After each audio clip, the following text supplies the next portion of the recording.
नमस्कार, मी सौ मयुरी नरावार. अम्मा न्यूज मराठी बातमीपत्रामध्ये आपले स्वागत आहे. पाहूयाच्या ठळक बातम्या. ग्रुप 1 च्या परीक्षांसाठी सर्व व्यवस्था पूर्ण. मिनिटाचा नियम लागू असल्याचे अधिकाऱ्यांनी उघड.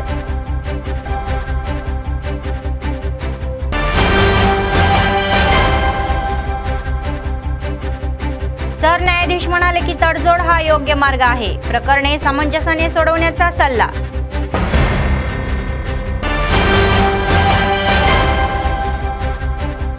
मृगशिरा कार्तेनिमित्त आयुर्वेदिक कॅप्सूलचे वाटप. दम्याचे रुग्ण आणि लोक मोठ्या संख्येने उपस्थित. आजच्या सविस्तर बातम्या. परीक्षांचे प्रादेशिक समन्वय श्रीनिवास यांनी सांगितले की ग्रुप 1 च्या प्राथमिक परीक्षेची सर्व व्यवस्था पूर्ण झालेली आहे. या महिन्याच्या 9 तारखेला होणारी परीक्षा पाहता अधिकाऱ्यांनी शनिवारी केंद्राची पाहणी केली. उमेदवारांना दिल्या जाणाऱ्या सुविधा जाणून घेऊन आवश्यक त्या सूचना केल्या. एकूण 18 परीक्षा केंद्र स्थापन करण्यात आली असून 6729 परीक्षार्थी परीक्षा देणार आहे. उन्हाळ्याची तीव्रता लक्षात घेता सीसी कॅमेरासह वैद्यकीय कर्मचारी आणि ORS पॅकेट केंद्रावर उपलब्ध करून देण्यात येणार आहे. सकाळी 10:30 ते दुपारी 1 वेळात परीक्षा होणार आहे. यावेळी RDO श्रीनिवास म्हणाले की परीक्षेला बसणाऱ्या उमेदवारांनी सर्व नियमांचे पालन करावे. मिनिटाचा नियम लागू असल्याचे त्यांना लवकर केंद्रावर पोहोचायचे तर हॉल तिकीट, सरकारने जारी केलेले ओळखपत्र आणि पेन यात परवानगी नाही आणि 8 वाजेपर्यंत केंद्रावर पोहोचण्याचा सल्लाही देण्यात आला. तर बायोमेट्रिक पद्धतीने हजेरी लावली जाईल असे त्यांनी सांगितले.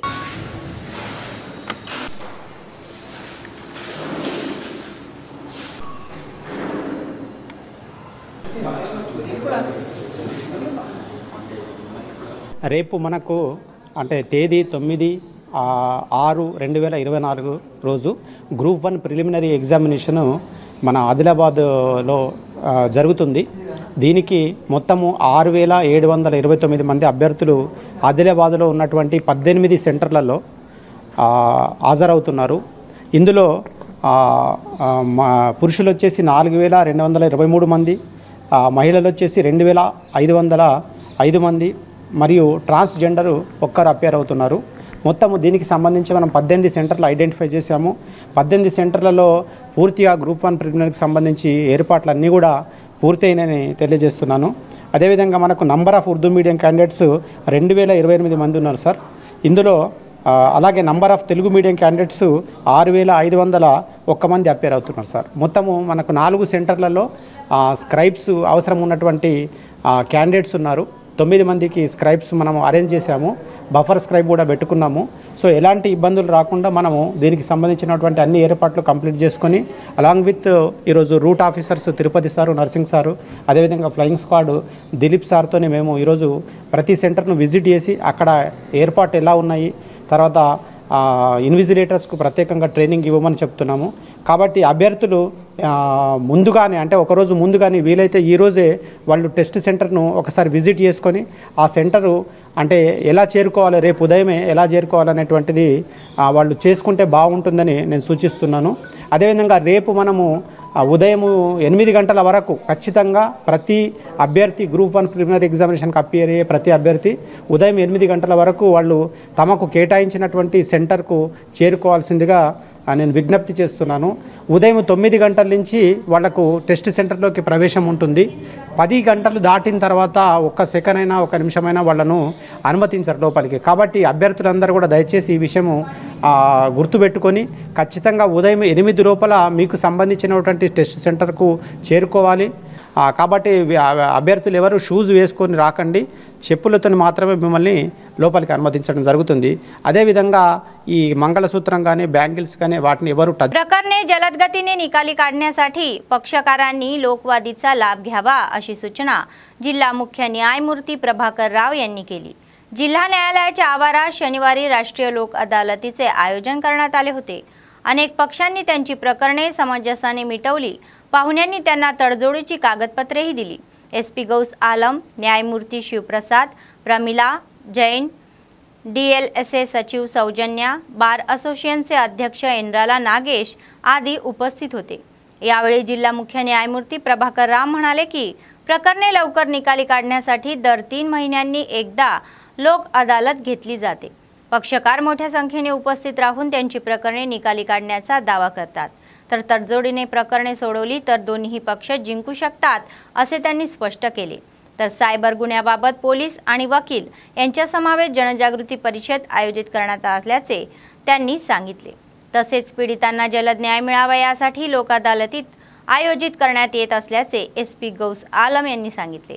पक्षकारांना कोर्टात फिरण्याऐवजी मध्यस्थीने प्रकरणे सोडवण्याची आहेत, तर सायबर गुन्ह्यावर नियंत्रण ठेवण्यासाठी विशेष पाळत ठेवण्यास असल्याचे त्यांनी सांगण्यात येत आहे। लोक अदालत as explained by Nagesh Garu, it's a platform, get quick justice, ensuring win-win situation for everyone, give chance for mediation and reconciliation. In addition to civil matters, criminal matters lo kuda, compoundable cases lo kuda, process can be exercised. And I feel that especially for marginalized section of society, especially for example innocent tribals, access to justice because of lengthy court process gets affected. Using this platform of Lok Adalat, they can get access to justice plus ensure that their voice or their matter has been heard. So with this background, so we have this national cyber crime portal. అక్కడక్కడ ఇప్పుడు మొత్తం కంట్రీలో చాలా cyber crimes offences జరుగుతుంది. జనరల్గా ఎవరైనా cyber offence victim ఉంటే they will upload their details in national cyber crime portal, or they will call their toll free number and register their complaint. Based on that immediate గా చేస్తే immediate గా account లో డబ్బు freeze అవుతుంది. కానీ releasing the amount, registration of case, then writing to banks, identification of accuse, ఆ తర్వాత releasing amount for the victim. At the end justice will be giving amount to the victim. Supreme court వారి యొక్క ఆదేశానుసారం ప్రతి 3 నెలలకు ఒకసారి జాతీయ లోక్ అదాలత్ అనేది ప్రతి న్యాయస్థానంలో కూడా నిర్వహించడం జరుగుతుంది. ఆ సందర్భంలో భాగంగా ఈరోజు మన ఆదిలాబాద్ కోర్టు ప్రాంగణంలోనూ అదేవిధంగా జిల్లాలో ఉన్న అన్ని కోర్టు ప్రాంగణాల్లో కూడా జాతీయ లోక్ అదాలత్ అనేది నిర్వహించడం జరుగుతుంది. ఈ సందర్భంగా ఈ లోక్ అదాలత్ విజయవంతం చేయడం కోసం పోలీస్ అధికారులతోటి, బార్ అసోసియేషన్ సభ్యులతోటి, బ్యాంక్ అధికారులతోటి, ఇన్సూరెన్స్ అధికారులతోటి, వారి న్యాయవాదులతోటి ముందస్తుగా అనేకటువంటి మీటింగ్లు నిర్వహించి సన్నాహం చేయడం జరిగింది. ఆ సందర్భంగానే ఇప్పటికీ చాలా కేసులు పరిష్కరించడం జరిగింది. ఇందాక బార్ ప్రెసిడెంట్ గారు చెప్పినట్టు లోక్ అదాలత్లో రాజీ పడితే ఇద్దరు విన్ అయినట్టుగా తెలుస్తుంది. అదేవిధంగా కోర్టు ఫీజు కూడా ఏదైనా కట్టుంటే వెనక్కి ఇవ్వడం జరుగుతుంది. సమస్యకు శాశ్వత పరిష్కారం అనేది కూడా లభిస్తుంది. కాబట్టి లోక్ అదాలత్ అనే సంస్థనే చాలా మంచి అవకాశం. ఇది వినియోగించుకోవాల్సిందిగా అందరికీ విజ్ఞప్తి చేస్తున్నాము. ప్రధాన సదస్సు కూడా పెట్టాలని అనుకుంటున్నాము. ఇది స్టాండర్డ్ ఆపరేటింగ్ ప్రొసీజర్ వాళ్ళు మన హైదరాబాద్ స్టేట్ లీగల్ సర్వీస్ వాళ్ళు ఇచ్చారు. దాని మీద అవగాహన కోసం ఒక అవగాహన సదస్సు అనేది మనం ఏర్పాటు చేయడం జరుగుతుంది భవిష్యత్తులో. అదేవిధంగా ఈ లోక్ అదాలత్ విజయవంతం కావడానికి సహకరించినటువంటి ఆదిలాబాద్ బార్ అసోసియేషన్ ప్రెసిడెంట్ గారు, వారి కార్యవర్గ సభ్యులకు, అదేవిధంగా ఇన్సూరెన్స్ न्यायवादुలకు, जिल्हा SP గారికి, వారి సిబ్బందికి अदेविधंगा हृदयपूर्वक धन्यवाद తెలియజేస్తూ मृगशिरा कार्त्याच्या स्मरणार्थ दमा नियंत्रण करण्यासाठी आणि रोग प्रतिकारक शक्ती वाढवण्यासाठी आयुर्वेदिक औषध वितरणाचा कार्यक्रम आदिलाबादमध्ये मोठ्या प्रमाणात पार पडला। जिल्हा केंद्रातील CCI जवळील वैद्य आयुर्वेदिक संशोधन केंद्रात आयोजित आयुर्वेदिक औषध वाटप करण्यासाठी शहर आणि परिसरातील गावातील लोक मोठ्या संख्येने जमले होते। सकाळी युवराज वैद्य दाम्पत्य व कुटुंबियांनी विशेष पूजा करून लोकांना गोळ्या वाटपचा कार्यक्रम हाती घेतला। दरवर्षी 8 जून रोजी वैद्यकीय कुटुंबियाच्या मार्गदर्शनाखाली दमा प्रतिबंधक गोळ्या वाटपचा कार्यक्रम घेण्याची परंपरा होत आहे। तर प्रौढांना विविध आयुर्वेदिक औषधी वनस्पतीच्या गोळ्या देण्यात आल्या, तर मुलींना औषधाचे थेंब देण्यात आले आणि सकाळपासून लोकांनी रांगा लावून ही टाकले होते। तर वैद्य आयुर्वेदिक संशोधन केंद्रातर्फे अस्थमा नियंत्रणासाठी औषध वाटपचे आयोजन करणाऱ्या आयोजकांचे शहरातील मान्यवरांनी विशेष कौतुक केले।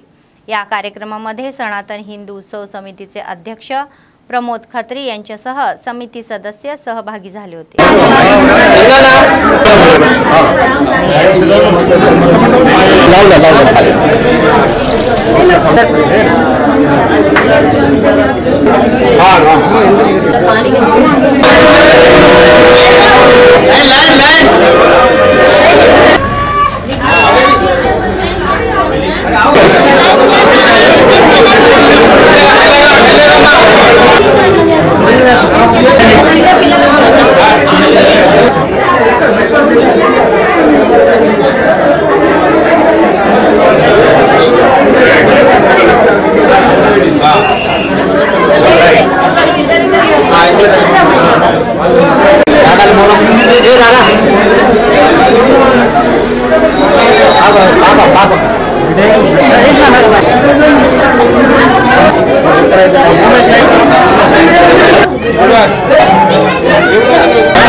గత 20 సంవత్సరాల నుండి డాక్టర్ యువరాజ్ వైద్య గారు ఈ ఆయుర్వేదిక్ మెడిసిన్ ఇవ్వడంతో అందరికీ చాలా ఇమ్యూనిటీ పవర్ పెరుగుతుంది. దీంతో అస్తమా కానీ దగ్గు దమ్ము ఉన్న వాళ్ళకి కానీ చిన్నపిల్లలకి ఏదన్నా కానీ స్ట్రెంథనింగ్ బాడీలో చాలా ఎనర్జెటిక్గా ఉంటారు.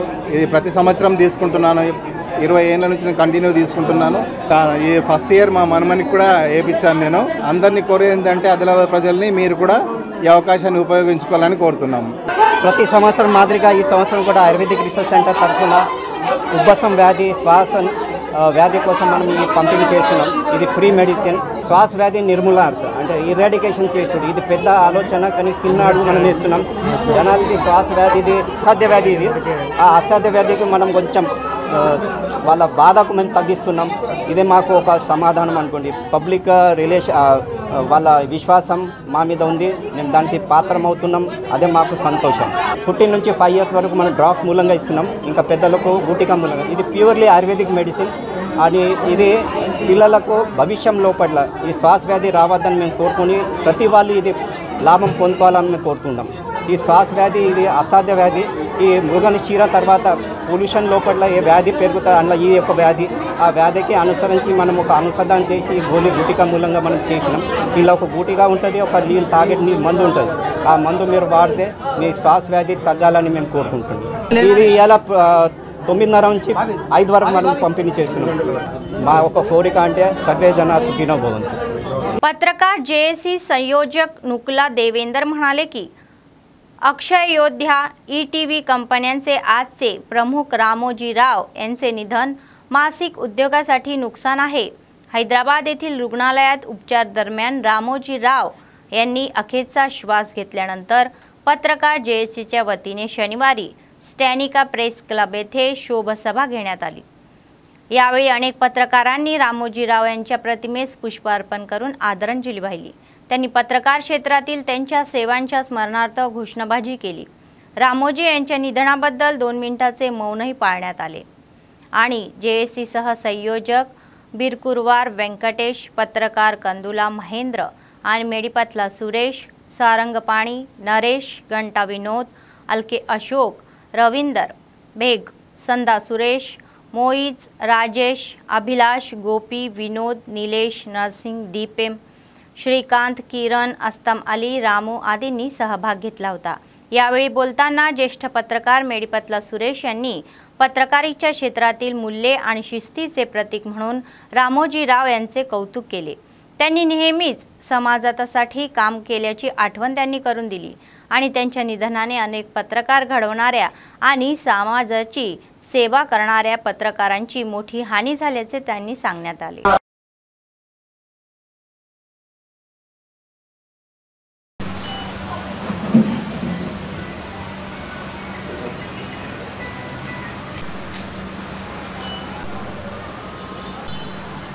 అనేక ఏళ్లుగా పత్రికా రంగానికి విశిష్ట సేవలు అందిస్తూ ఎందరో మంది జర్నలిస్టులను తయారు చేసి సమాజ ఉద్ధరణ కోసం పాటుపడిన శ్రీ రామోజీరావు గారు ఈరోజు మన నుండి ఈరోజు పరమాత్మ పొందించడం పత్రికా రంగానికి తీరని లోటు. ఆయన చేసిన తెలుగు రాష్ట్రాల్లో ఆయన పత్రికా రంగానికి చేసిన కృషి అమోఘం, చాలా అసలు వెలకట్టలేనిది. ఆయన ఇచ్చిన తరబీదు వల్ల ఈరోజు వందలాది మంది జర్నలిస్టులు తయారై సమాజంలో వివిధ పత్రికల్లో పనిచేస్తున్నారు. అనేక మంది ఈ పత్రికా రంగానికి సమాజహితం కోసం పాటుపడుతున్నారు. అలా ఈ జర్నలిజానికి కూడా విలువలు క్రమశిక్షణ అనేది నేర్పిన వ్యక్తి. చివరి వరకు ఒకే సిద్ధాంతంతో ఒక క్రమశిక్షణ విలువలతో పత్రికను నడుపుతూ అందరికీ ఆదర్శంగా నిలిచారు. అలాంటి వ్యక్తి ఈరోజు మన ముందు దూరం కావడం చాలా బాధాకర విషయం. ఇందుకు ఆయన మృతికి నివాళిగా జర్నలిస్ట్ जेएसी आध्वर्యంలో సంతాపం తెలియజేయడం జరిగింది. बहुप्रतीक्षित शिक्षकांना राज्य सरकारने आनंदाची बातमी दिली आहे. न्यायालयाचा निकाल आणि निवडणूक संहितेच्या अंमलबजावणीच्या पार्श्वभूमीवर तब्बल 8 महिन्यापासून रडकलेली ही बदली आणि पदोन्नतीची प्रक्रिया हाती घेण्यासाठी अखेर वेळापत्रक जारी करण्यात आले आहे. ताजा वेळापत्रक आणि एसजीटी विद्वान आणि व्यायामशाळा शिक्षकांना सेवानिवृत्तीच्या 3 वर्षाच्या आत अनिवार्य बदलीतून सूट देण्यात आल्याचे संबंधांना दिलासा मिळाला आहे. तर दुसरीकडे अनेक लोक एसजीटीची पदोन्नती आणि विद्वान आणि पीईटीच्या पदामध्ये सुधारणा केल्याबद्दल आणि टेटचा विचार न करता त्यांना पदोन्नतीही देण्याची वेळापत्रक जारी केल्याबद्दल आनंद व्यक्त करत आहे. परंतु ऑनलाईन प्लॅटफॉर्म म्हणून ही प्रक्रिया सुमारे 15 दिवस सुरू राहण्याची शक्यता आहे. जिल्ह्यात 3028 शिक्षक असताना 2467 शिक्षक कर्तव्य बजावत आहेत. त्यांच्यासह ज्येष्ठता यादी शिक्षण विभागाने तयार केली आहे. संबंधित श्रेणीमध्ये 300हून अधिक पदे रिक्त असल्याचे अधिकाऱ्यांचे म्हणणे आहे. प्रथम SGTंना शाळा सहाय्यक म्हणून पदोन्नती दिली जाईल आणि नंतर बदल्या केल्या जातील. तर 2008 शिक्षकांनी बदल्यांसाठी ऑनलाईन अर्ज केले आहे. एकंदरीत सरकारच्या या निर्णयावर सर्वजण खुश आहेत.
मृगशिरा कार्तेनिमित्त जिल्ह्यात पावसाने हजेरी लावल्याने शेतकरी आनंद व्यक्त करत आहे. हा चांगला शुभ परिणाम असल्याचे सांगत ते आनंदी होत आहे. त्यांनी आधीच बियाणे पेरल्याचे ठरवले असताना दुसरीकडे पहाटे ऊन आणि सायंकाळी पावसाच्या सुमारास पावसाने हजेरी लावली असल्याने अचानक वातावरण थंड झाले. त्या दरम्यान कडाकाच्या उन्हाळ्यात होपवणाऱ्या नागरिकांना उन्हापासून काहीसा दिलासा मिळाला. तसेच वातावरण राहिल्यास बरे होईल असे मत त्यांनी प्रत्येक जणांनी व्यक्त केले.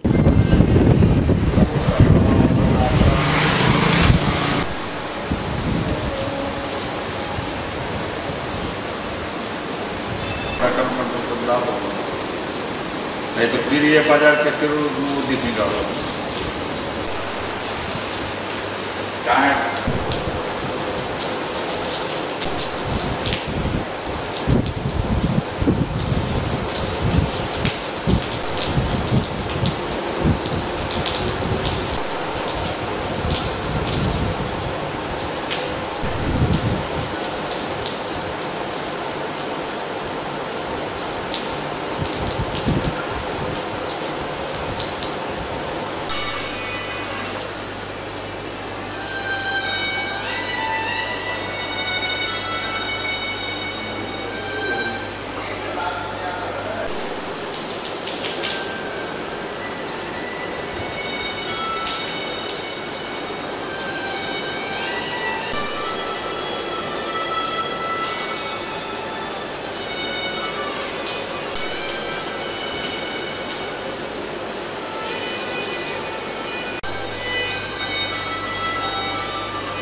Right?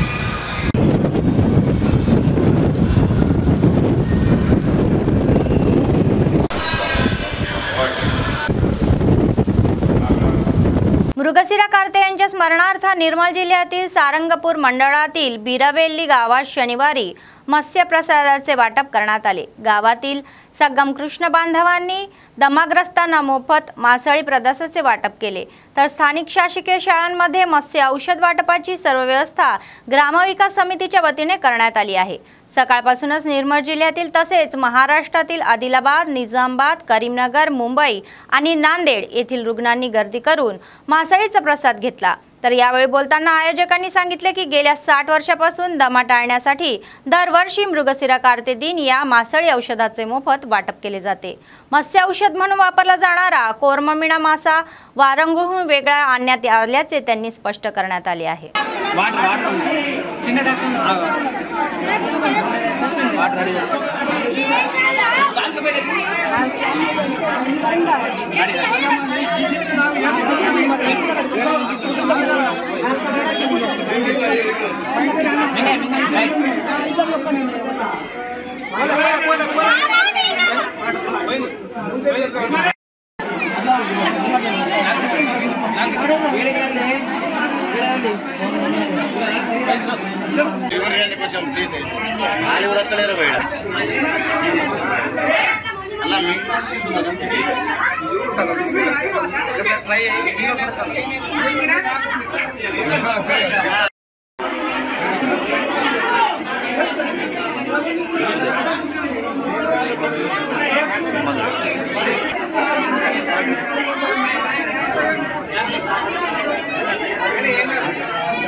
వీరవెల్లి గ్రామంలో మృగశిర కార్తీక సందర్భంగా ప్రతి సంవత్సరం చేప మందు ఇవ్వబడును।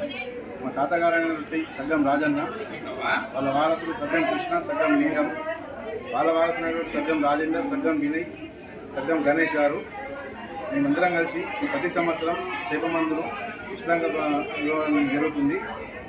దీన్ని తీసుకోవడానికి ఇక్కడెక్కడి నుంచో చాలా దూరం నుంచి, వైజాగ్ నుంచి, కరీంనగర్, బెంగళూరు, ముంబై, మహారాష్ట్ర తదితర ప్రాంతాల వారు ప్రతి సంవత్సరం వచ్చి ఈ చేప మందును స్వీకరిస్తారు। ఇవి ఎక్కువగా దగ్గు, దమ్ము, ఉబ్బసం, గ్యాస్ వంటి సమస్యల్ని చాలా గట్టిగా పరిష్కరిస్తుంది। కావున ప్రజలు దీన్ని విశ్వసించి మా దగ్గరకు వచ్చి ప్రతి సంవత్సరం ఈ చేప మందును స్వీకరిస్తారు। దగ్గర ఇది మా తాతల కాలం నుంచి 50-60 సంవత్సరాల నుంచి దీన్ని చేస్తున్నాము। ఎలాంటి డబ్బులు తీసుకోకుండా ఉచితంగా ఈ చేప మందును పంపిస్తున్నాము। मंचिराला जिल्ह्यातील चेन्नूर शहरात भक्तिगीत पठांमध्ये गेल्या काही दशकापासून भल्या पहाटे नागा संकीर्तनाचाही कार्यक्रम यशस्वीपणे सुरू आहे। नियमित नगर संकीर्तने येथील आध्यात्मिक प्रतिबिंब होते, तर ब्रह्ममुहूर्ताच्या काळात दररोज भाविक ही नागा सहकीर्तन करतात। शहरातील रस्त्यावर तासभर सहकीर्तनाचे पारायण करून देवाचा गौरव केला जातो आणि आरोग्यही सर्वजन सुखनो भवतु या अनुषंगाने या सर्व मानवाचे कल्याण व्हावे यासाठी येथील भाविक नाग सहकीर्तने करत आहे, असे अनेक भाविकांचेही मत आहे। परंपरा आणि चालीरीती लोप पावत असताना हा एक प्रबोध आहे।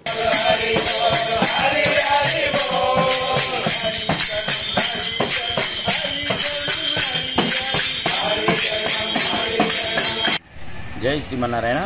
ఈ చెన్నూరు పట్టణం, మంచిర్యాల జిల్లా చెన్నూరు పట్టణంలో అనాదిగా ప్రాతకాల ఈ నామ సంకీర్తన అనేది జరుగుతున్నది, పెద్దలు చేసేవారు। దాని మళ్ళీ అనివార్య కంటిన్యూ అది ఆగిపోతే మళ్ళీ ఇప్పుడు ఈ శ్రీనివాస్ గారి ఆధ్వర్యంలో 18 సంవత్సరాల నుండి కంటిన్యూగా తప్పకుండా మేము ప్రాతకాలే హరినామ స్మరణ అది విన్నా అన్న అందరిని ఊరిని ఈ యొక్క భజగోవిందంతో మేలుకొల్పితే ఊరంతా కూడా సస్యశ్యామలంగా సుభిక్షంగా ఉంటుంది అనేటువంటి ఉద్దేశంతో ఎవరికైతే ఫస్ట్ ప్రాతకాల హరినామస్మరణ ఎందుకంటారంటే ఆ హరినామస్మరణతో లేస్తే వాళ్ళ జన్మలు ధన్యమైతాయి కాబట్టి మేము తప్పకుండా క్రమం తప్పకుండా ఒక వ్యాయామం భావనాస్మరణ అవుతుందని ఇది చేస్తున్నాము।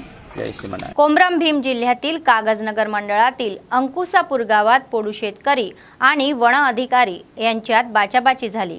वन विभागाच्या अधिकाऱ्यांनी जंगलातील जमीन ताब्यात देण्यासाठी दबाव टाकला असता गावकऱ्यांनी जीव देऊनही जमिनी देणार नसल्याचे सांगितले, त्यामुळे थोडा तणाव निर्माण झाला।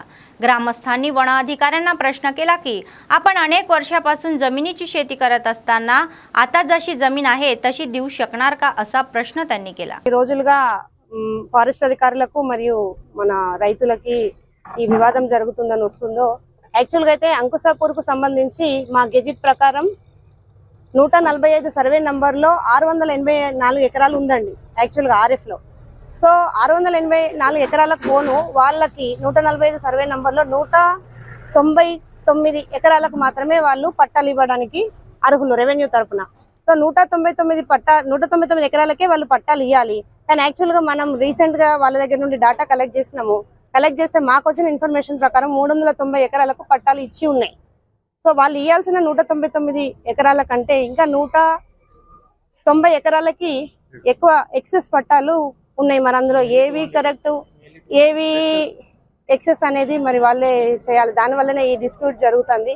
యాక్చువల్ గా అయితే అది మాకు ఆర్ఎఫ్ కు సంబంధించిన భూమే, పక్కా క్లియర్ ఫారెస్ట్ రికార్డు ప్రకారము క్లియర్ గా ఫారెస్ట్ ఉంది। మేము బౌండరీ పిల్లర్స్ కట్టడానికి వెళ్తే వాళ్ళు మమ్మల్ని అబ్జెక్షన్ చేస్తున్నారు। సో ఇది ఎంత తొందర క్లియర్ అయితే అంత తొందర మా ల్యాండ్ మేము తీసుకోవడానికి యాక్చువల్ గా మాదే ల్యాండ్ అది, but there may be a small dispute. అది అడగాల్సింది రెవెన్యూ వాళ్ళని కదా। మా రికార్డ్ ప్రకారం మేము ఓకే ఉన్నాం, ఇప్పటికీ కూడా రెడీ ఉందాం। మీ పేపర్స్ చూపెడతాము, మా బౌండరీ చూపెడతాము, అన్ని చూపెడతాము। గెజిట్ నోటిఫికేషన్ కూడా ఉందండి। ఎవరు రెవెన్యూ అఫీషియల్స్ చెప్పినారా మీకు? పాస్బుక్ అదే చెప్తున్నా కదా, పేపర్ మీద 199 ఎకరాలకు ఇవ్వాల్సింది వాళ్ళు 390 एकराలకు వాళ్ళ దగ్గర పట్టాలు ఉన్నాయి। ఎవరి దగ్గర? విలేజర్స్। बातमी संपण्यापूर्वी पुन्हा एकदा ठळक बातम्या। ग्रुप 1च्या परीक्षांसाठी सर्व व्यवस्था पूर्ण, मिनिटाचा नियम लागू असल्याचे अधिकाऱ्यांनी उघड।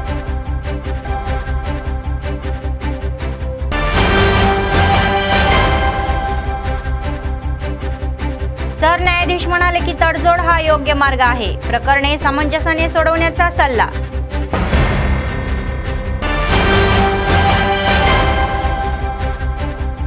मृगशिरा कार्तेनिमित्त आयुर्वेदिक कॅप्सूलचे वाटप, दम्याचे रुग्ण आणि लोक मोठ्या संख्येने उपस्थित। या होत्या आजच्या बातम्या। पुढच्या बातमीपत्रात पुन्हा भेटूया, तोपर्यंत पाहत रहा अम्मा न्यूज, सत्तेसाठी जनतेसाठी। नमस्कार।